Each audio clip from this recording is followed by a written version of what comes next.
When you press down on a modern smartphone screen and feel a crisp mechanical snap, your brain is processing a carefully timed deception. The glass beneath your fingertip is entirely solid and unmoving. That physical click is a complete fabrication.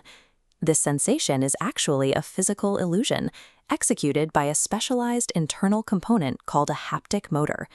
The mystery is how a rigid, flat surface can lie to the human nervous system in a fraction of a second. To find the answer, we have to freeze the clock and look at the micromechanics inside the machine. Older devices relied on eccentric rotating mass motors, which functioned by spinning a lopsided weight at high speeds. This circular motion created a blunt, disorganized buzz that felt mushy and imprecise. Creating a sharp, realistic click required a shift to a more precise architecture, the linear resonant actuator, or LRA. The LRA consists of a small moving mass, a spring, a voice coil, and a permanent magnet. Instead of spinning, the mass moves in a straight line. Operating at a resonant frequency, 150 to 200 Hz, the motor generates maximum force using minimal power. This shift from circular rotation to directed linear momentum is the starting point for faking a physical snap.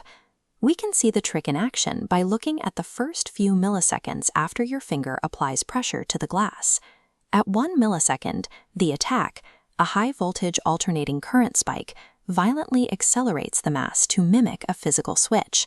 A standard motor would wobble. To prevent this, a reverse phase signal fires at 5 milliseconds, actively breaking the mass dead to eliminate lingering vibration. The realism of the digital click depends on this total control over the deceleration.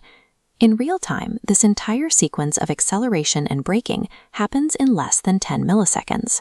Because it occurs so rapidly, the human nervous system cannot distinguish this linear vibration from the mechanical breakthrough of a real button. Engineers manipulate this illusion by adjusting the frequency, amplitude, and duration of these waveforms. Toggling these variables allows the glass to mimic the resistance of a heavy spring, the tick of a watch, or the depth of a toggle switch. The mechanical reality of the physical button has now been entirely translated into a precise sequence of invisible, software-controlled forces.